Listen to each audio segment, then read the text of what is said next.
What did you say? I was like a stray dog that you took in off the streets? No, you are like a little bumblebee. You were our little bumblebee when you arrived.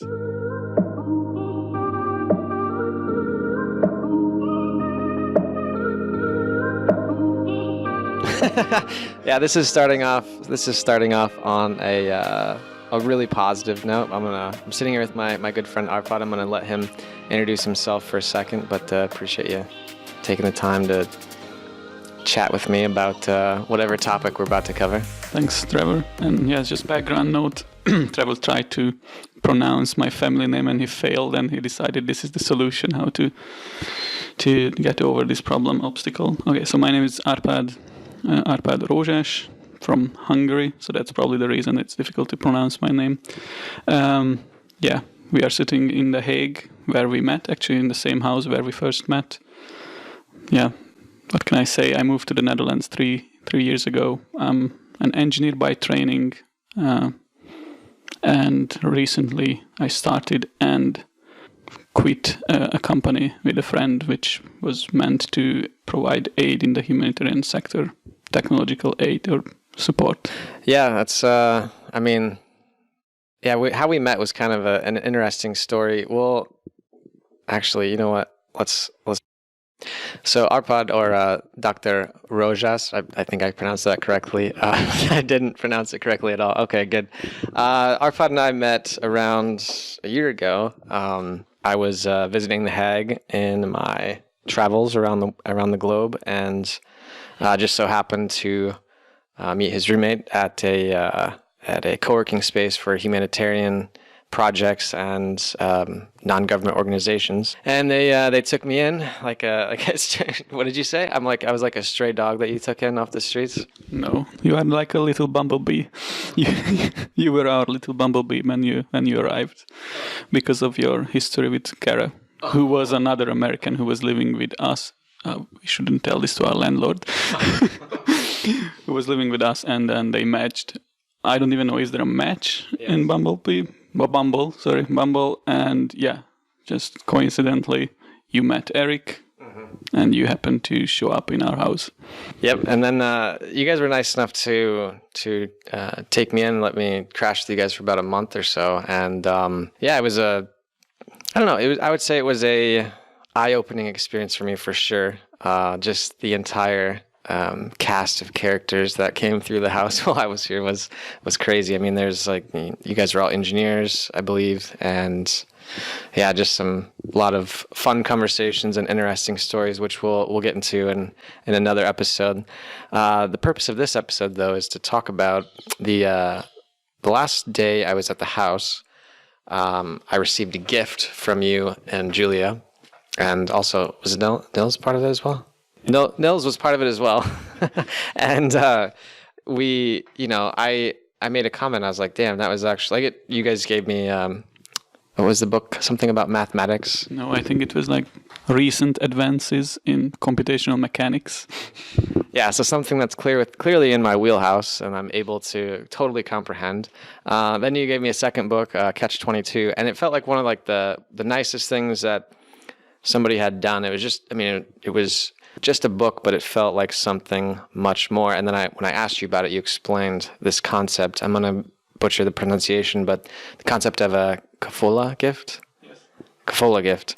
And so the purpose of this episode is for Árpád to walk us through what a Kofola Gift is, and maybe some advice or some way that you could also give someone a Kofola gift, or what it could mean for your life in general. So, you want to walk us through what that is?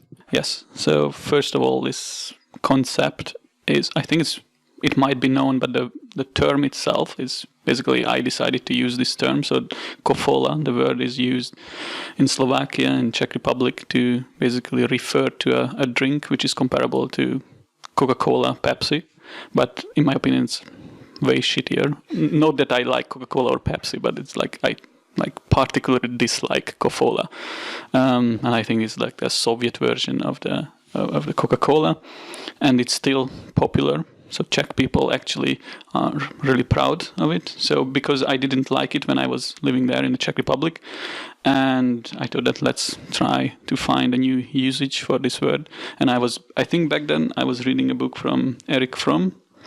I cannot recall the name of the book. And then he was describing this interesting concept, which I immediately felt. Basically, I could feel the meaning of it without reading the full explanation, which is basically a special way of giving a gift or giving a favor to someone, which the core concept is that you don't expect, as the giver, you don't expect any gratitude. And even more, you are offended when someone is grateful, for example, verbally saying thank you. And then the reason is that basically when someone is telling you thank you for the gift, that person is implying that you are expecting this, and you are expecting as the giver some sort of a hierarchy, that you expect that your gift to be thanked, and you also want the other person to show that he or you are superior to that person. And then basically sorry, I'm destroying the equipment. So Fromm's example is related to a tribe, and I think it's something like a small community of hunter-gatherers, and one of the hunters goes out and catches a game and then a big animal and brings it back and decides to share it with the community. And it's totally natural. And he explains that it's totally natural in those communities, and no one is expecting actually a thank you. And he's even explaining that in some languages there is not even a word for thank you.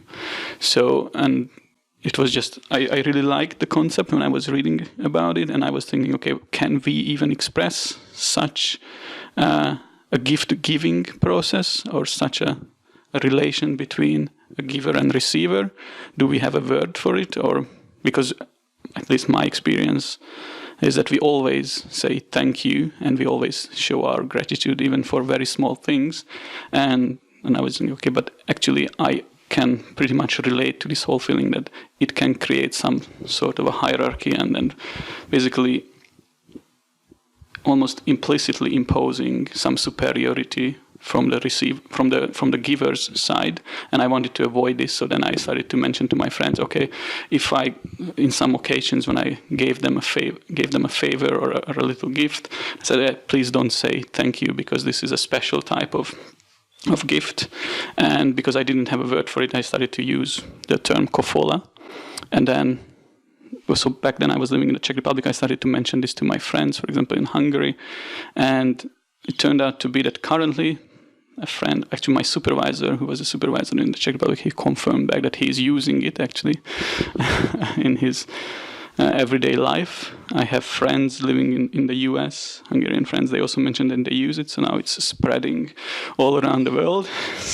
And now actually this opportunity is also, basically this is also an opportunity to spread this idea. I feel like I feel like I know, is it The Art of Loving from Fromm? I feel like it might have been that, because The Art of Loving talks about the ability to give love to someone, like romantic love, interpersonal love, or doing things without the expectation of any type of return. I don't remember the concept of like the tribal part of it, so maybe it's something different, but it sounds very much the same. And so it sounds like a lot of people have started using this. I mean, a lot is relative. 5 people have started using this. It might be 6 after they listen to this episode. So when I'm thinking about it, because it really changed my perception on gift giving, or just like giving things in general. And also there's another situation where I feel like it's popped up, which I want to bring up in a minute. And that's, you give a gift to someone or you do something for them with really no expectation of anything in return, of a favor or a connection to somebody else or whatever it is. And it kind of, I don't know, it almost creates a mutual, like it's like a mutual respect in the relationship, because you're not saying, well, because I did this for you, I don't want you, I expect something in return, and if I don't get something in return, you're screwing me over. And it's like no expectation. You go into it without expecting anything back. So it's like if you get something later on down the road, it's kind of a nice surprise almost. So let's say someone's listening to this right now. How would you, and this is a completely foreign concept to them. There's a nice bird outside. How would you recommend that they approach giving their first Kofola gift? That's a difficult one. I think the most important thing is that whether you feel that this is a concept or an act which you can relate to. I think every normal human being can relate to it, unless you are totally screwed up by your society, which might be the case if you were raised in the United States. Sorry. But so my experience was that I always had to, after I said, no, this is a different type of gift. Actually, please don't offend me with saying thank you. I always had to proceed and explain it. So yeah, my strategy was just when I truly felt that this is something, a gift which is coming from really just from your heart, and you don't really want to receive any compensation, you just give it, you tell this is it, and then explain the concept. Yeah, I think there is no other way. Just you have to explain the concept to the other person, because I'm not aware of any OECD countries where this concept was commonplace. Do you have any examples of, I know you said that some former coworkers or colleagues have started doing this approach to gift giving, or favor giving, I guess, for lack of a better term. Any other examples you can think of where maybe somebody could get started or get their feet wet? I don't know why that's what I'm coming up with, but any other examples? So my personal example, I remember one at the university. I reviewed the PhD thesis of a friend of mine, and actually that's a lot of work, a couple of hundreds of pages, written in broken English, and then I just mentioned to him, you know what, I think you would do it for me, and I think that it's just totally normal, and we should expect actually from each other to do such a thing if I have the time and the skills. So it was one case. I think it can be anything when you feel a little bit that, hey, I have the means and the time to do it. I must say I've never done it with a stranger, because I always felt that there is a need to explain the concept, and in that case there wouldn't be a possibility. I'm thinking about it. Yeah, I did it with a stranger because I didn't expect anything, but at least I did not introduce the concept. I think I don't know. I think it can be done anytime, but just do it when you feel it that it's the right thing to do. For people who are listening that hear this and they're like, well, that sounds nice, and maybe I'll think about doing it. Maybe I will do something heartfelt for someone, or not heartfelt. But they're thinking about doing it. They're really on the fence because they're like, well, I've never done anything for someone without expecting something in return. What advice would you have for them? I think there's an interesting idea here, because I truly believe that actually a lot of people do this. Actually, there are really, really, really kind-hearted people who give a lot without expecting anything. Actually, there are a lot of people who are donating without even showing or leaving their names. I think probably what is important for me in this whole concept, that you give a name to it and a label, because actually language is affecting your mind. There's actually some really nice, interesting studies about this. For example, in Russian, they have 2 different words for blue, like 2 shades of blue, which in most other languages you don't have. So in English, you also don't differentiate between these 2 blues. And then they did a test. They showed different blue colors to people, and they had to somehow indicate when they saw a change. And then they were more basically perceptive of changes of shades in blue, because their language contained this concept, and their that was influencing that brain, the development of the brain. So I think that maybe that could be a good motivation of try to practice this, because then you embed this concept into your mind, and you start to be aware of it, and maybe due to this you will practice it more. But I truly believe that people already do this, but maybe this could like accelerate this process.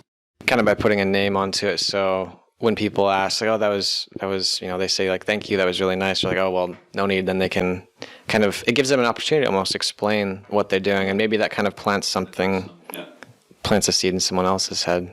Final note, don't start to use it like too often, because Kofola, I think, is a trademark. So who knows? Like Budweiser thing will happen. This, the Budweiser story, right? Yeah, you've been hanging out with too many Americans lately, I think, when you're talking about trademarking everything that you say. Well, I appreciate taking the time to discuss Kofola. We'll be talking about some more other topics in the future upcoming episodes, so look forward to you coming back. Any final words you'd like to leave the audience with on gift giving, Kofola, or anything in general? Yeah, so a question to you, Trevor. So after experiencing your first Kofola event as a receiver, have you practiced it as a giver? Yeah, I think I have. So in the US we do Christmas, and there's gift giving and all that, and a lot of the gifts they don't have Christmas in Hungary.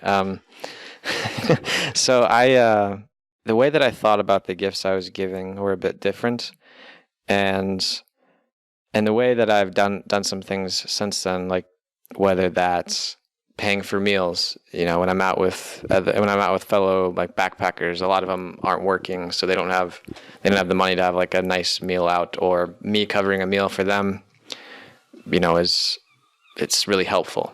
It makes me very uncomfortable when people say thank you in those situations where they're like, oh man, thanks so much. I'm like, no, stop. Like, please don't. Like, just go do something nice for someone else when you have a chance. And I think it also comes down to, not just the Kofola gift, but spending time in like the poorest countries and seeing how maybe they're doing the Kofola without even a name for it or even thinking about it. It's just kind of how they are.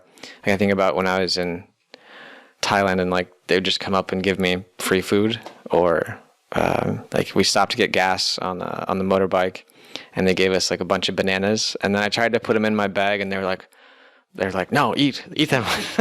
And I'm like, Look skinny. Yeah, and I tried to give them money, and they wouldn't take it, and they almost looked offended when I gave them money. So I think that it affected my gift giving, but it also made me more aware of how other people are doing it, and how on the flip side, you kind of notice when some people, they give you something and you're like, you don't necessarily reciprocate right away, and then their reaction is kind of telling of why or what their intention was. I don't know. Do you have any thoughts on that? No, I really liked your story. And actually, I think it's like not only that you were giving, but also it's how you receive it, as you just mentioned, and you can sense how people give you something. And definitely it is almost always, I think, sensible if someone is giving you something with the intention of, hey, at least like praise how like superior I am to you. Yeah, I have another question to you. So then, for example, when you practice this, and you said that this concept was influencing you when you were making a decision about Christmas gifts. Side note, I have no idea what is Christmas. Like in the satellite countries, there was no Christmas, only the celebration of Stalin. So what was the reaction of the receivers? So, for example, your relatives, family members. Did you explain to them the concept, or did they look at you strangely when you gave them? I don't know what you gave them. I tried to explain the concept, but I tried to do it and I didn't explain the concept to them unless they asked. It wasn't like, oh, here you go, this is a Kofola gift. Like, I'm giving this to you and you can't say thank you. It was more like, it was the way I thought about, I think it was more of like my approach to what I chose to give them changed, because it was less about like, oh man, I hope they I hope they really like this. I hope they're really excited. It was less tied to like the reaction they would have and more to just like the intention behind it. So it also was affected by some other things where like some of the things were like a gift card with a letter like this. I bought somebody coffee, but I was like, this coffee is for drinking with me and talking. That was the gift that I gave, but I wanted something in return. Like I wanted to spend time with them, but it was, it was, so maybe that's not the best example of a Kofola gift because I wanted to spend time with them in return, but it was more of like, what do they care about? What do they care about? Do they care about this, they care about this, thing, this like coffee maker, whatever it is, like this new, whatever it is, this new widget, or is it more important that we like spend time together? And that's kind of like the it's like the gifts became more intentional versus just like oh, well, they're going to buy me something, so I need to buy them something in return. They could use some new socks, so I'm going to get them some socks. And yeah, so I think there are some people that did ask a bit, like, like this isn't a strange gift. Like, like why would you give me this thing with a letter and saying that we're going to do this? But, and so I tried to explain to them maybe more the intentionality instead of the Kofola. But I feel like they're kind of tied together, right? In a way. What do you mean, the term? No, I mean, like when you do something for someone, it's more like, and you would call it a Kofola gift. It's more intentional than just like rolling up to a place. Yeah, definitely. I mean, you give someone something, you don't expect a return. So yeah, otherwise you could do it in a random way, but yeah, usually it is like targeting that specific person, knowing that person, and yeah, imagining what that person might like. Yeah. But it's not related to the term Kofola, because that's a shitty drink. A Kofola gift is not always that you have to come up with the gift and the idea what to do for that person. Very often people ask for help. So then you just, if you truly feel that you are ready to help, you just reach out to that person, and you don't ask for a thank you for that favor. I think that's the most important part. Doing something without seeking anything in return. So just think about that the next time that you have the opportunity to give, and try to let go of whatever expectation you might have in return. So that's the challenge I would give all of you listeners today, and let me know how it goes. Maybe it can be cut. It's just an interesting idea, and I'm not saying it for the podcast. Just between the two of us, it's just for me that one interesting component in this whole idea was that I really felt when I was reading about this. Hey, actually, there is this thing which is inside me, so it's probably genetically coded as a lot of our behaviors, tendencies, relations towards others, empathy, all these things. So I was just feeling, okay, then it's interesting because we don't have in our language this concept. It's not part of our society, but I just suddenly felt, but it's actually there. I now can relate to this. And this little discovery was just a super exciting thing. So when that was an additional motivation why I also gave an explanation about what is this Kofola gift to friends when I was practicing it, is that I wanted to have a confirmation. Is it only me, or is this concept also inducing in your mind something interesting, that it's actually uncovering something which was like suppressed by society and our culture with all the iPads and iPhones and iShits? What do you think about this, Trevor? I think that you're right, that it's, when you brought it up, it was it definitely felt like it's something that it is there. It's just more that, I mean, I was sharing it with someone at one point, because I don't remember what happened. If I gave them something, I'm not gonna name names because their reaction was not extremely positive. But I gave them something, and then they were like, "Oh, thanks. What do you want me to do in return?" And I was like, oh, nothing. It's fine. Like, and then they're like, what? Why?